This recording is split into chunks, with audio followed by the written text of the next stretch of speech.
अगदी न्यायदानासाठी सुद्धा। लोक तिच्याकडे नाही, देवांकडे गेले आहेत। लोक काय म्हणतायत हे मी तुम्हाला सांगितलं। लोकांनी जो समज करून घेतला आहे तो खोटा करून दाखवेन मी। कधी?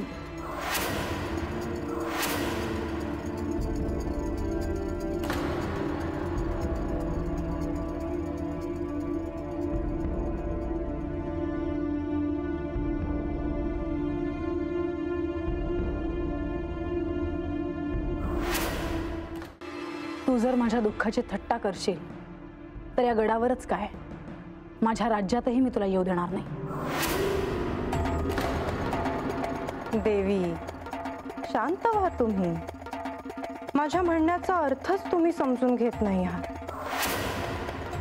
पण मी तुम्हाला पूर्व सूचना द्यायला आले आहे। माझ्या दृष्टीला जे दिसतं आहे त्याविषयी तू मला अजून वेगळं काय सांगणार आहेस?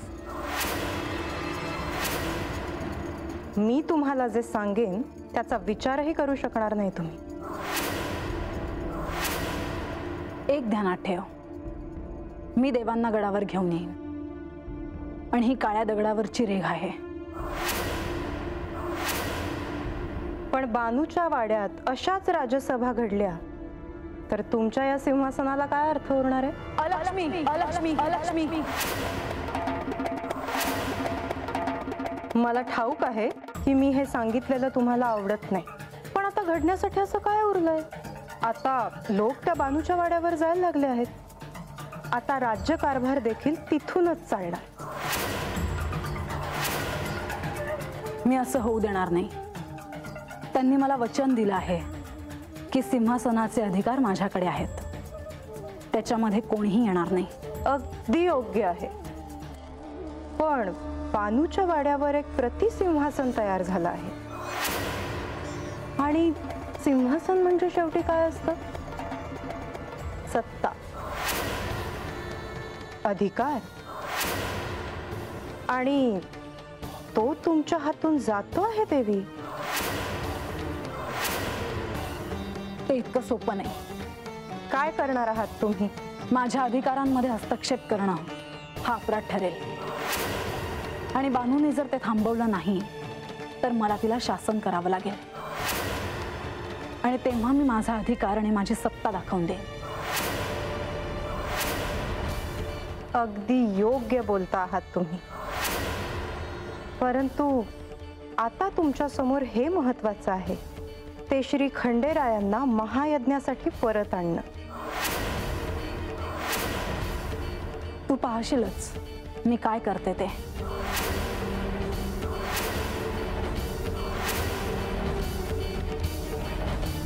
देवी, उत्सवाची सगळी तयारी आम्ही करू आणि त्याच्यासाठी लोक आता कवा बी जेजुरी गडावरती यायला लागतात, तर देवगडावरती नाही ती। आणि हे काही बरं दिसणार नाही बघा। तेव्हा आता देवासनी गडावर काय बी करून आणायचं काम तुम्हासनीच करावं लागेल बघा।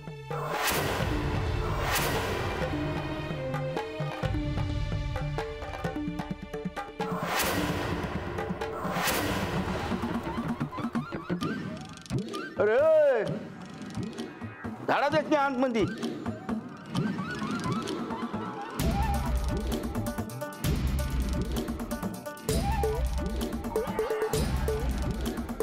बोला। गणोबा कोण आहे? हो मी आता आहे। कुठून आला सर? मी उत्तरेकडनं आलोय, हे संदेश द्यायचा आहे। या देतो की, देवी गडावरच आहेत आणि तुम्हाला भेटून संदेश द्यायचा असेल तर माझ्या संग चला। नाही, म्या मोहर नाही येत, माघारी मी जायचंय, लय लांबचा प्रवास आहे। बरं, आता आलाय सा एक काम करा, हातनं मोहर जावा, तर जेवणाची व्यवस्था केलेली आहे, जेवा विसावा घ्या आणि मग जावा। बरं, आणि देवीचा काय सांगावं असेल तर तो बी घेऊन जाईल। आत्ता कसं बोलला सा? बरं, म्या थांबतो तर। हा या या या।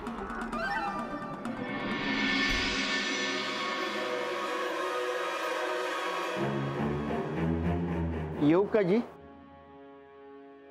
या गणोबा।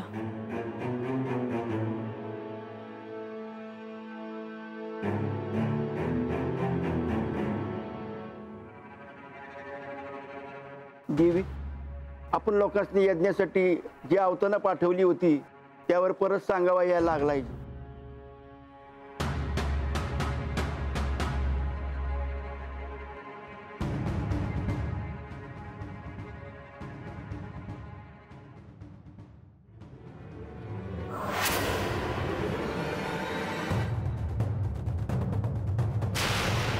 काय झालं देवी? तुम्ही काही बोललं नाही सा? आपण ज्यांना ज्यांना महायज्ञाची निमंत्रणं पाठवली होती त्यांचे होकार यायला लागले आहेत आणि देव गडावर आल्याशिवाय हा यज्ञ होऊ शकत नाही. आता काय करायचं हा प्रश्नच पडला आहे मला. देवी, आमासनी बी काळजी आहे, पण काहीतरी चांगलं होईल बघा. देव गडावर परत येत्याल. खोटी आशा नको चोडप्पा, ते इतकं सोपं नाही.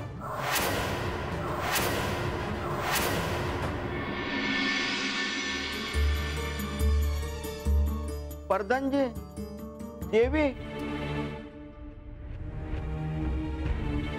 प्रधानजी, देवी,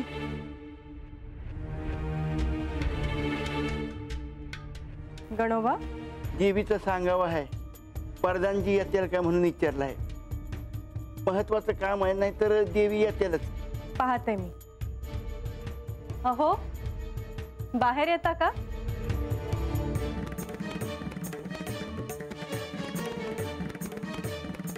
काय झालं देवी? भाळसादेवींनी तुम्हाला बोलवलं आहे, नाहीतर त्याही यायला तयार आहेत. नको, मीच जाऊन येतो. मी जातो आणि देवीशी सांगतो की तुम्ही येताय म्हणून. थांबा, काय घडलं आहे? आपण ज्यांना होमाची आवताना पाठवली होती त्यांच्याकडनं होकार यायला लागले ती. बर, तुम्ही या, मी सुद्धा येतोच.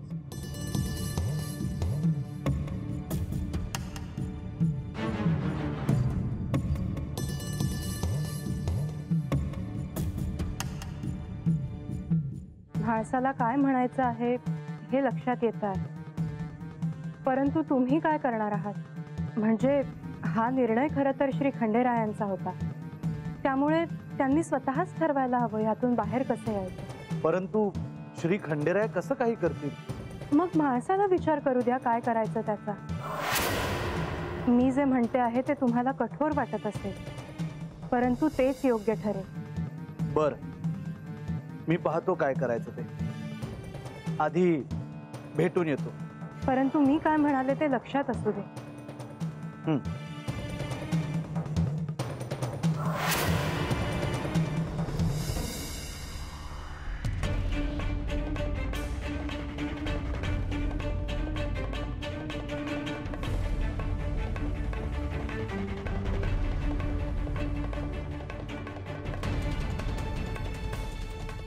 देवी, यावं का जी? या गणोबा.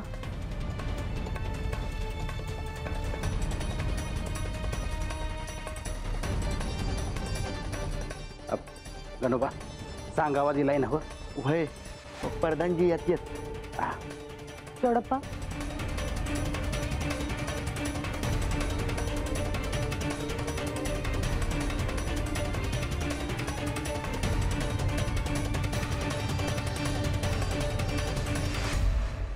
गणेश, कोण कुठल्या दृष्टीने पाहतंय ते त्यावर अवलंबून आहे. आणि म्हणूनच मी त्याला विघ्न समजत नाही.